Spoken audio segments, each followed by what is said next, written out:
Alright, Flames fans, everybody, welcome aboard. Thanks for joining us. It's Tuesday, March 3rd, and I'm hanging out with you live from my basement studio.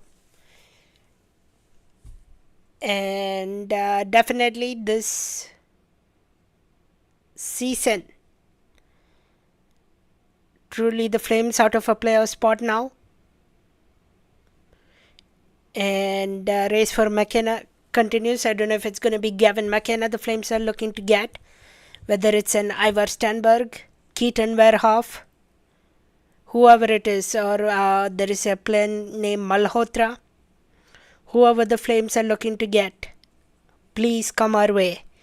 Please come to Calgary Flames, as they are much needed to help this team out. And there was Gary Bettman here in Calgary tonight. There was Murray Edwards in Calgary tonight. I hope after them seeing this game, they make a turn. I think it's time to fully rebuild. I hope the Flames make couple trades heading into this trade deadline, which is coming up on Friday, March 6th. They should do something. I'm really frustrated on how the Flames played today. Give us some exciting games. Give us some exciting products on the ice.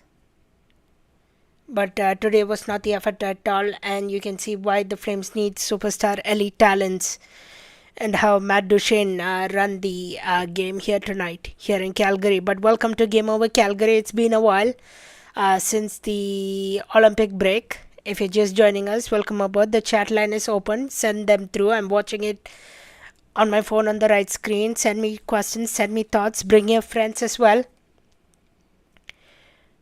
But I don't have much to say. It will be a tough one to watch, or tough one to talk about, because the long scoring summary, I won't go through all of them. We don't need to technically. We can talk about some game notes, just maybe two positives in the game. And we'll talk about the schedule coming up, and then hopefully, fingers crossed, if there are no conflicts, me and Conrad will be back together. I see Conrad in the chat already. Me and Conrad will be back on Wednesday to dissect what's much needed for the Flames. But hopefully I don't run into conflicts. I do have a couple things, but I'm hoping I can make it back home in time.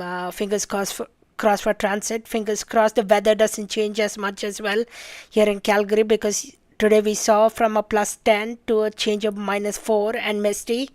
So hopefully fingers doesn't our weather doesn't change. Fingers crossed. And me and Conrad will be on. Otherwise, maybe we'll do a special segment on Friday to see if we can break down as well. We'll find out. But thanks for joining us. Yeah, Conrad, you left after 2 periods. I think that I was the same as well. I wasn't paying much attention. I was just gardening, getting interest what was coming from Twitter, keeping track of goal scoring summaries.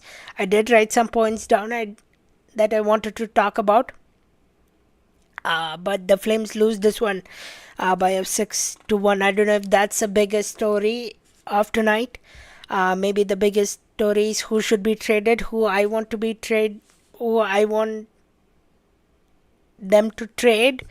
Heading into the trade deadline, we'll talk about. I know Conrad already talked about some players who can replace, but I wonder now with the Wranglers also struggling and calling up players, I wonder how the Wranglers team is going to look as well.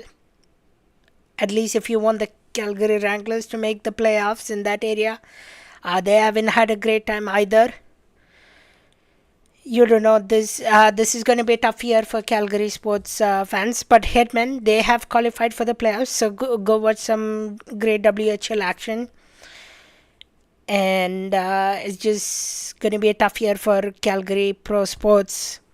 And hopefully, like the hockey gods praise us with a great draft pick, which I really want. Like I said at the top of the show, Lil, welcome as well. If Edwards doesn't change his mind about the direction of the team after tonight, I don't know what to say. Yeah, he was in Calgary. Once again, if you missed it, Gary Batman, Murray Edwards were all in Calgary tonight watching the game as well as touring Scotia Place. I've heard that part of the building has been built. I haven't been to that area. It's a bit difficult going from the northwest to the southeast area towards Stampede Grounds. I just want to ease my schedule first so I can travel to that. And I haven't been to as many as games this season as well. Just because I'm here to host this Game Over Calgary thing podcast as well. I've been busy with other hockey gigs and all that, so it has been a tough go for me to get down to the Saddledome as well to keep an eye out. But I did drive by the area. I think last month when we went for a Flames game, the building was coming really good, and they made progress. And he was in area tonight to talk about the 2020 World Cup of Hockey coming up. Conrad, if you're still around, if you can maybe answer this question for me specifically. I know you, Conrad, you know a bit about cricket, and cricket is happening right now. Cricket World Cup is happening right now. Does it almost similar structure to Cricket World Cup and Hockey World Cup, like international countries participating? Would it be the same structure? Let me know if you're still watching, Conrad. But Edwards here to fire his CEO and CEO to greet Batman. I believe I saw a report somewhere, Conrad, today. The Chief Operating Officer Lorenzo Di Ciccio, apologies if I pronounce it. I believe he's no longer working with the organization. Especially, I'm talking about the Flames one. I saw a report out there from Salim Walji. So Flames Chief Operating Officer Lorenzo not working with the organization anymore, according to Salim Walji. So I'll point out that as well for any Flames wondering. All right, let's get to the game scoring summary quickly. The Flames had a decent first period. Because after Steele scoring, assisted by Duchesne and Ben, unlucky bounce of Kuznetsov, it went off Kuznetsov's leg and it went in the back of the net to make it Dallas Stars 1-0. You would hope that the Dallas Stars were tired from Vancouver's trip yesterday. They demolished the Vancouver Canucks also by a 6-1 score, if I'm not mistaken. Let's quickly see. I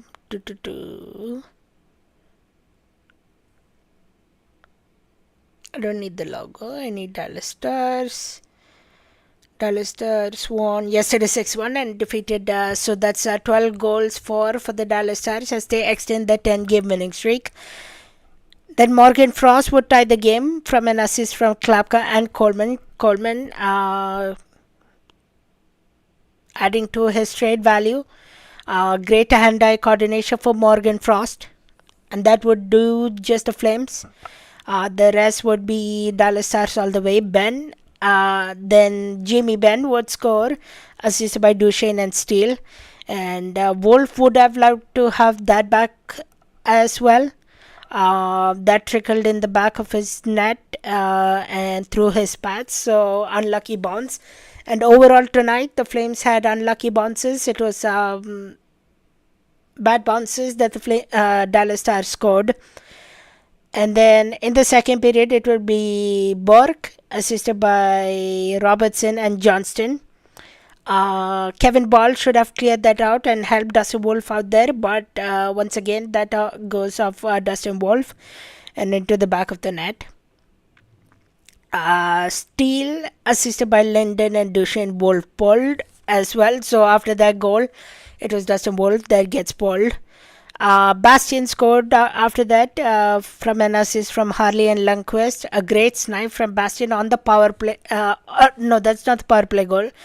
I believe that might have been a power play goal. And then Johnston, assisted by Duchesne and Robertson on a power play goal.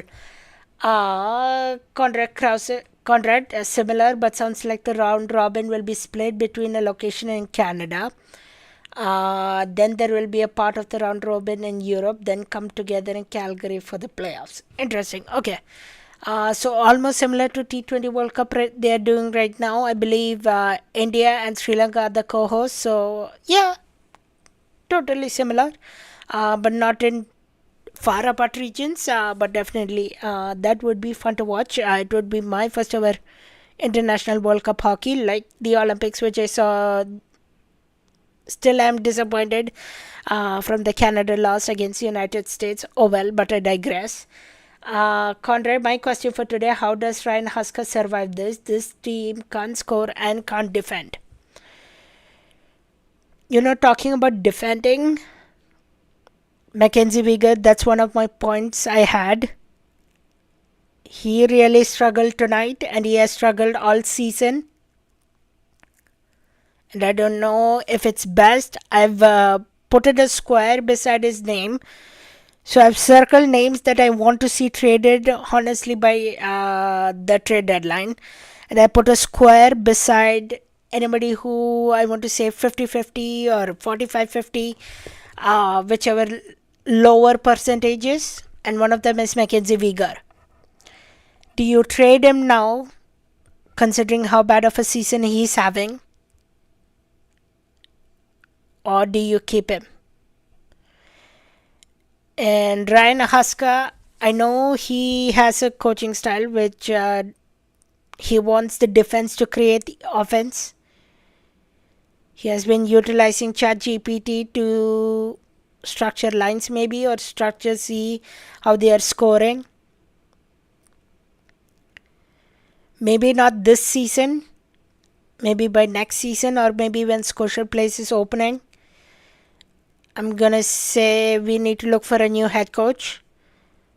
Once again, don't go internal, find somebody external who has a offensive sounded mind, because we want entertaining product on the ice. We can't always defend like we saw last season. It's not working out. Teams have figured out who Dustin Wolf is. And Mackenzie Weegar is struggling. The only solid guy who had couple looks tonight, Zane Parekh, and maybe White Cloud as well. Ball struggled tonight. Kuznetsov maybe had a few good flashes. Hanley took 2 horrendous penalties, 2 delay of game penalties. I don't know why you would do that. Totally changed the structure of the game. So Conrad, yeah, I wonder, I don't know if it's going to be this season specifically, but at least into next season, or maybe once the team has gone through some sort of rebuild. I believe if Ryan Husker gets the axe, I wouldn't mind. I want to see fun hockey. I want to see Olympic type games we saw. That was so fun to cheer. Like even today, the reporters, even I believe it was Logan Gordon, looking for other fun stuff not on the ice, in the audience wise, to pick up and talk about, because it was that depressing to watch this game. Maybe one of the worst games they have played to date.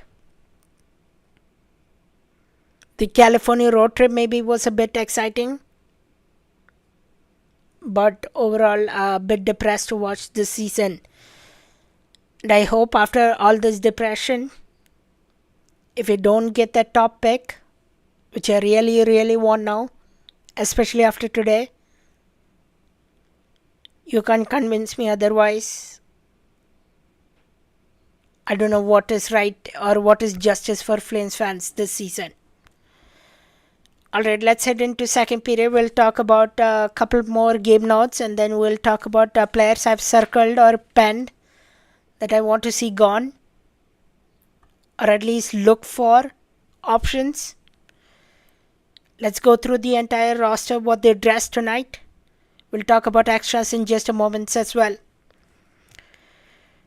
So before that, game notes quickly. Tough bounces tonight. Wolf would have wanted the third goal back. But apart from that, not Wolves' fault. All defensive breakdowns. Like Conrad said, the Flames can't score and can't defend as well. Graydon had a few flashes. He has been only the one kind of positive for tonight and the California road trips. Zane Parekh also had a great few shifts. Keep them both in. Viger was struggling as he has done all of this season. I hope there is a rebound from him. I talked about him already in the first period, but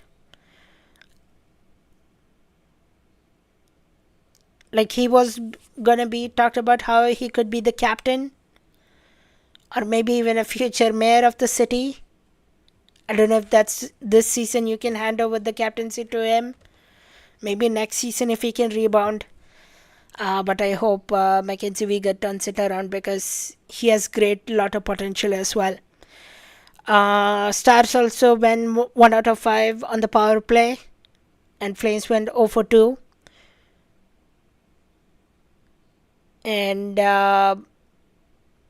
especially taking Parekh out. I know Parekh got back the power play. Taking out Parekh last game put an halt onto that because you don't have Bristovich up with the Flames. And I hope one of these trades can help Bristovich come back, much needed. But let's take a look at the players who I want to be traded. I mean, I can dream, I can talk about these, but will it happen? We don't know. We'll have to wait until Friday. Maybe wait until tomorrow. We saw a couple players being sat for trade management reasons, like the Nashville Predators. We have seen Andrew Mangiapane for the Edmonton Oilers get sent down to the AHL. He played maybe one shift and then left the game to protect him, to make it easier to call him up again if a trade was coming knocking at the door. There is rumors about a blockbuster move, including Darnell Nurse from the Edmonton Oilers. I hope we can also make some blockbuster moves that comes in return with some picks and make the team better on the ice. So from Zari, Kadri and Farabee, of course Kadri is the biggest talk of all. And one of the other talk that has emerged, which I will talk about, is the retention spots. That has been a conversation that has popped up recently. The Flames just have the one retention spot left. They want to use it on Kadri if they would like, because he has more term on his deal and his age. But then Coleman is much more easier to digest. He also has a Stanley Cup resume. So the Flames, I believe, are debating on who to use the retention spot. So by the trade deadline, I would say use the retention spot for Kadri if need be. And then Coleman, you can easily offload him. Like Conrad just said, Coleman needs to be on the plane with Dallas tonight. One man can dream. I can dream, you can dream. But don't know if that's as easily well planned. It wouldn't surprise me if that happened.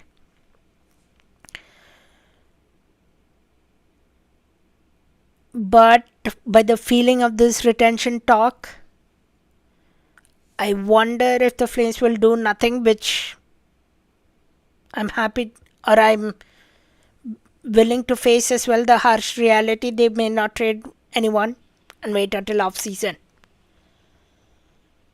that would be the worst case scenario. And some Flames fans have the feelings about it, that they would do nothing, that they would remain quiet. I believe it was Eric Francis who said during the intervention TV panel of the first period that the Flames might keep quiet. And if that's the case, that's going to be the worst decision ever. I'll tell you that right away. Conrad, I think you'll agree with me as well. If they do nothing this trade deadline, I don't know if we'll even want to watch the Flames or even do post-game shows because we'll be that depressed. From Coleman, Backlund, Coronato, of course, Backlund signed a 2-year contract. He's going to stay. Coronato, he's going to stay. Coleman, like Conrad said, either he needs to be on the plane tonight or not play on Thursday or get shipped on Friday. One of these three, because he has a great Stanley Cup resume. He wants to win somewhere, and his family is already in the Texas, Dallas area. So if you can find him a suitor, much perfect. The family can live happily ever after. Sharangovich, Frost and Gredin. Of course, Sharangovich, I don't know what to do with him. You'll have to deal with him at least for a couple more years. I don't know if buyout is even an option. Morgan Frost. I believe there is some interest in Morgan Frost out on the market. If you can find a suitor for Morgan Frost, maybe not this year, maybe it's a next year thing. So I've circled him instead of the... Sorry, I put a square on him instead of a circle on my notebook. Could you find a potential trade partner for Morgan Frost? I think it's possible. It will be interesting though how they figure it out, because Morgan Frost could be that one player that could add to the sender value for the team. And then Matvey Gredin, you're keeping him as well. He's going to be a young star. Okay, now the fourth line, Lomberg. I want Lomberg to stay ethical wise. He's such a fun guy. He will keep a positive attitude in the locker room. But, I emphasize but, if the Flames find a great offer that they can't deny, trade him. Maybe he will want to go to another team. Then because he's becoming a free agent, maybe we can get him back again next season. So Lomberg on that front. Beecher, I don't know what you will do even. Beecher, I don't know if there is a trade market for Beecher at this time and point. And then Adam Klapka. Keep him as well. I will be curious to see if we can find a top 9 spot for him. I don't know if he's more effective on a 4th line role or a top 9 role. We'll find out. But this Friday, like I said, will be so pivotal for this Flames team. Kevin Ball, of course, he signed a long-term deal. He's going to stay here. Weegar, with his disastrous season, how it's gone so far, if he can find a suitor, of course, he has been linked to teams like Ottawa Senators. Go for it. Or you maybe hope he can turn around next season with a refreshed season. We'll see maybe after the season is done, see how much of injury he has maybe battled. We'll find out from that end. Yan Kuznetsov, he is here to stay forever. Zach Whitecloud, also same line of Lomberg. No urgency to trade him, because I feel like he has suited the city well.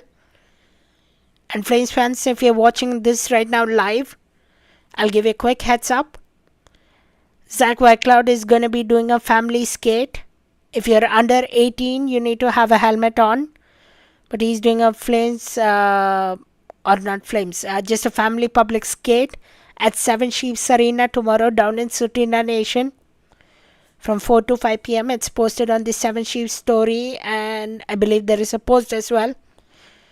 So if you want to meet Zach Whitecloud, I believe he's doing pictures and autographs as well. Go check it out. But I feel like Zach Whitecloud will be a great ambassador for the team, so I would keep him. Joel Hanley, Braden Pahal, I want them out right away ASAP. Today, Joel Hanley had a terrible game.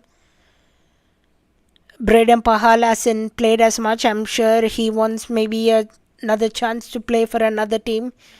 His name is also on the Stanley Cup. Open doors for Brustovich. Please and thank you. And then Zane Parekh, you are staying here forever as well. And then Wolf and Cooley, let them stay as well. And then one other thing that I forgot to mention is Coronado has been a snake bitten as of late. It's not normal himself. I hope he turns it around next season as well. But I have the feel this Flames team should make bigger splash moves. But will it come the way we want? Is out of my control, out of Conrad's control. We don't make any of the decisions. It will be an interesting 3 days coming up. Once again, Friday, March 6th is the trade deadline. Let's transition into period number 3. And if any other Flames fans watching want to talk about this team, feel free.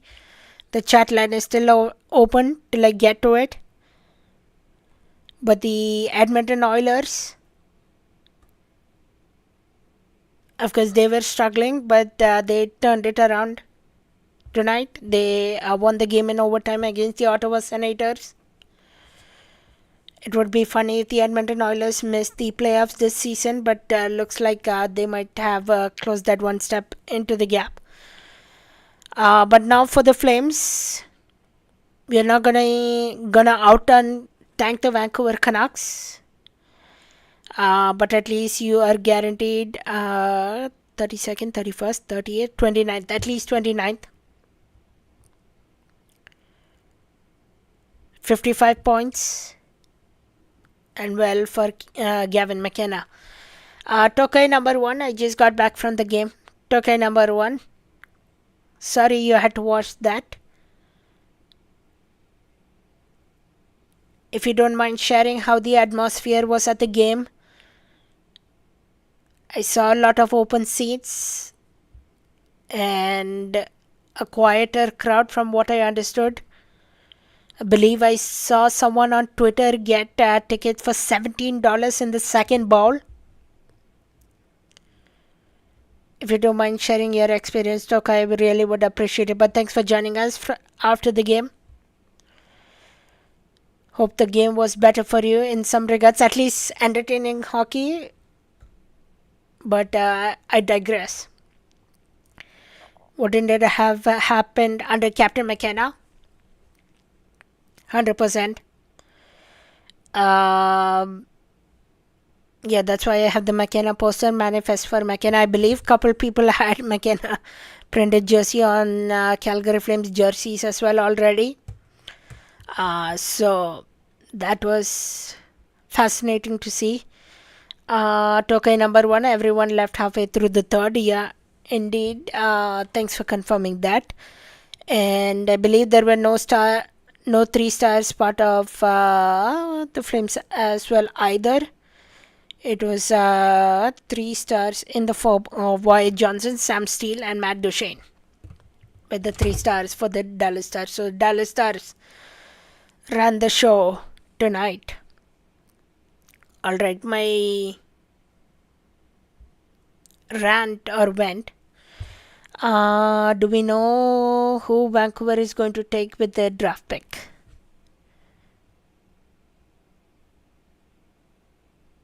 I'm not an insider. I don't want to say anything wrong.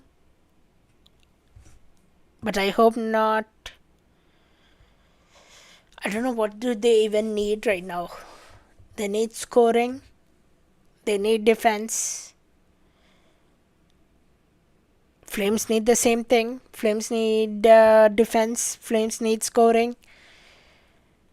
Flames need interesting product on the ice.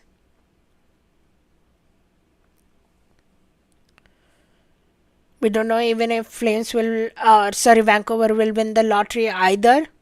It all based on the luck and where the ball drops. Fingers crossed, knock on wood. You heard it right now, me knocking on my wooden table right now. Maybe the Flames end up being lucky because the Scotia place is open. They ended up winning the lottery and they picked the best player available. But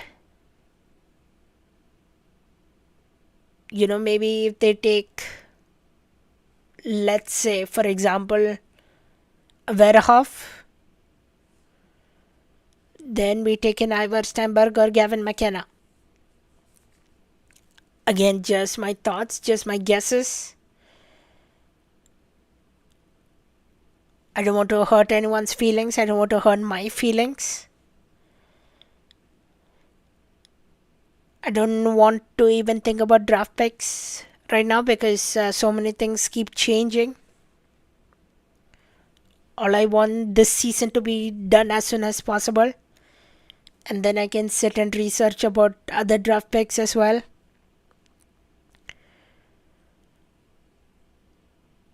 Yeah, I don't know. Totally to be interesting. Alright, let's head into overtime, extra time. Look at the chat lines from the beginning. Conrad, I left after 2 periods. Oh, yeah. Everybody did looks like saying Tokai number 1. Lil is here asking if Edwards doesn't change his mind.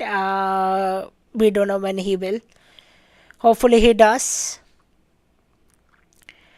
World Cup hockey could be similar to World Cup of cricket, which is always fun. I now pay only attention to cricket when it's major big events. So like the World Cup, like the Indian Premier League that's coming soon. So at least I will have some cricket to watch if Flames hockey continue to be depressing.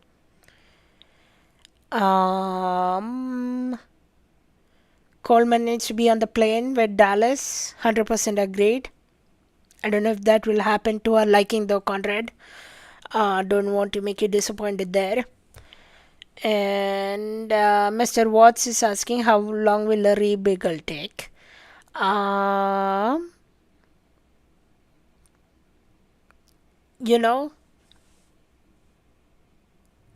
First, if we can get that elite talent, that first round pick, see how that goes. If we can get him right away into the NHL, like we have seen with Macklin Celebrini, we have seen with Matthew Schaefer.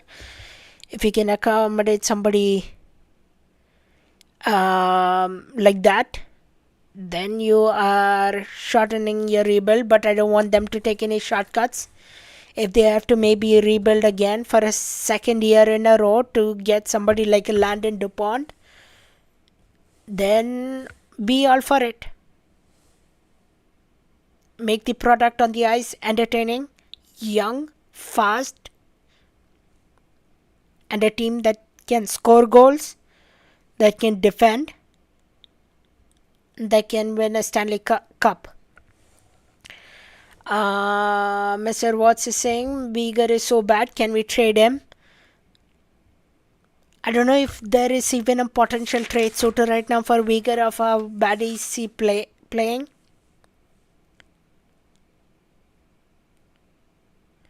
So I hope it gets done, but I don't know. Rebuild will be done as soon as McKenna gets drafted and made captain. That's one possibility. I I just hope maybe Ryan Huska isn't a coach by the time McKenna gets drafted, because you don't want him sheltered for fourth fourth line role minutes. Let him play hockey. Is all I will say. Parekh looks like he's playing scared, of course, because Dallas Stars, all these teams are Stanley Cup caliber, so they can definitely dish those hits. So, yeah, it will take some time for Parekh, but he was one of the few players that had some positives in tonight's game. Should we draft Tynan Lawrence? I would say, in that case,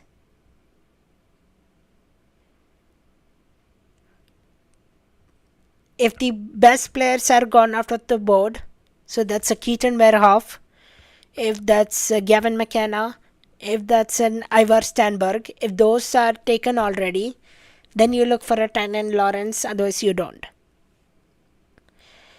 Iginla's son is draft eligible this year. Is it this year or next year? It's let's take a look. I don't want to confuse myself. Joe Iginla, WHL. If he is eligible this year, you take a look at him. Of course, don't go in the sake of saying, you know, this kid, you know, his dad. I wouldn't do for the sake of doing that, but if he's the best player available, whatever he gets picked at, get him. Why not? It will really look good for the city. How does Joel Farabee know you? Fun. Okay. A little bit of story time and then we'll close it out, as I need to save my voice for tomorrow as well, because I have a couple play-by-play gigs, or at least one game in the evening tomorrow. But my voice has been struggling a bit because I was out in the outdoors and helping out stuff with CG92, a long 8-hour day shifts with a snow pitch event, which was fun. Thanks to Conrad for covering for me, at least on that one day. But how does Joel Farabee know me? Fun story. I don't know if all of you have checked out my Instagram page or not. It's at CGY_Anand, or even perhaps I'm on TikTok as well. I'm on Twitter as well, Twitter/X, and on Facebook or all social media platforms. But a selfish plug for me. I did some Flames content. So when I was a student at SAIT, I used to do the broadcast news program. So I did, as part of our assignments, TV newscast, radio newscast. I talk about the Calgary Flames. I did reporting on the Calgary Flames. Then I started my own podcast, Hockey Talk with Anand, which I post here and there from time to time. But I'm more in fond of supporting Game Over Calgary now, so that's where you find me more often. But when I started posting those clips, somehow Joel Farabee saw that maybe in his Instagram reel, or somebody sent it to him. I don't know how. But last year, so not 22, yeah, around 2025, around February, I had gone to Cross-Eyed Mills for an autograph signing by the Flames team. Joel Farabee was sitting at the table next to the food court, and I was in line waiting. You have to do the waiting. They did it, the full team this year around. The busiest was Devin Cooley and Dustin Wolf's line. But Joel Farabee asked me, hey, you're Anand, right? Who does the reporting on Instagram? And I was like, yeah. That made me cool and shocked. And I was like, okay, cool. Thanks for recognizing me. Thanks for saying hi. Since then, after that, for about a year, I wouldn't have run into Joel Farabee at all. That often either. He wouldn't stop as much at the Flames autograph signings as well around the Saddledome. But then this February, when the Flames came to Cross-Eyed Mills again, He recognized me again. He said, "Hey Anand, good to see you, my friend." Which was again surprising to me that he remembered me. So that's how my Joel Farabee connection comes. I'm hoping maybe I can bring Joel Farabee as a guest to a podcast. That's a man can dream, a friend can dream. So that's where we are at, and that's how Joel Farabee knows me. Hope that helps your question, Mr. Watts. Alright, thanks to Conrad for hanging out. Thanks to Tokai number 1. Thanks to Lil for hanging out, as well as Mr. Watts. Have yourself a great rest of your evening. Have yourself a great rest of your week.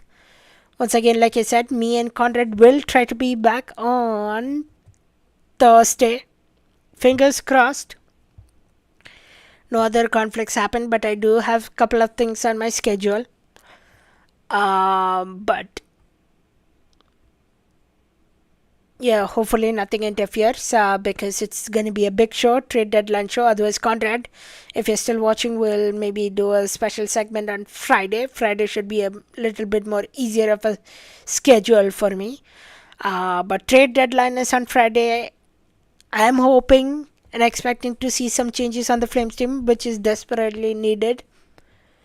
And in the meantime, I hope maybe like a Rory Cairns, William Strongbrand, Hunter Brustovich gets a chance in the lineup as well come past the trade deadline. But that's all one can dream and hope for. Mr. Watts is asking what other players know you. Nobody else other than Farabee know me by name personally, perhaps. But I know Ryan Lomberg remembers my face. Mackenzie Weegar might remember my face. And Michael Backlund too. But nobody else by name though. Just Joel Farabee right now who knows me by name. Oh, maybe perhaps if you come the WHL, Andrew Basha, Flames prospect Andrew Basha knew me once. He asked me, "You're Anand, right? You're a local celebrity."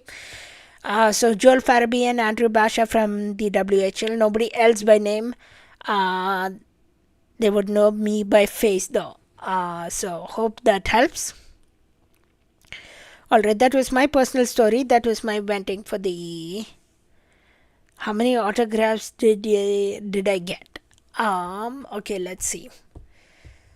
I have tons on my Two Flames jersey. I have one is just a plain blank one. I have more than 10 in that one.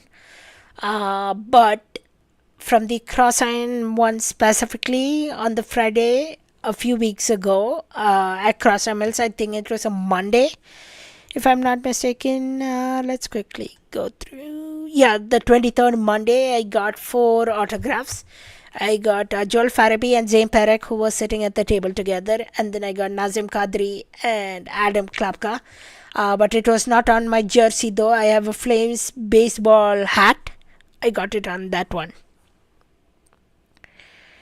Do I like Rhett Warner? I haven't met him. But I see his Flames Nation videos. He really has good takes from time to time, so don't mind him at all.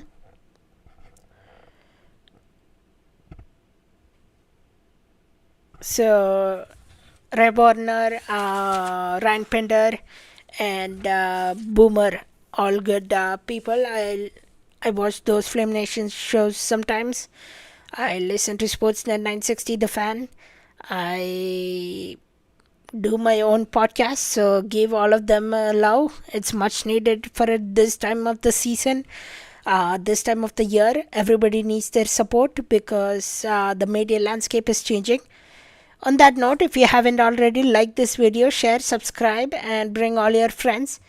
We'll be back either on Thursday or you'll have Conrad, or if not, I'll see you guys on Friday for maybe a special segment of trade deadline with the game over Calgary, or then the Flames play next on Saturday. Once again, thanks to Conrad, thanks to Lil, thanks to Tokai number 1, and Mr. Watts for your participation, especially to Mr. Watts for all these fun questions. Bring them next time always appreciate to answer them. But till then,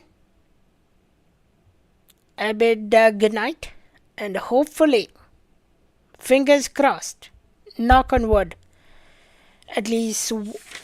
So how many players did I mention? 1, 2, 3, 4, 5, 6, 7. At least 3 or 4 players, if they are moved out by Friday, I would really appreciate it. As a Flames fan, as a Flames talker, or a Flames podcaster, I would really appreciate it. Have yourself a good night. Have yourself a great rest of your week, and we'll see you back soon enough. Till then, good night.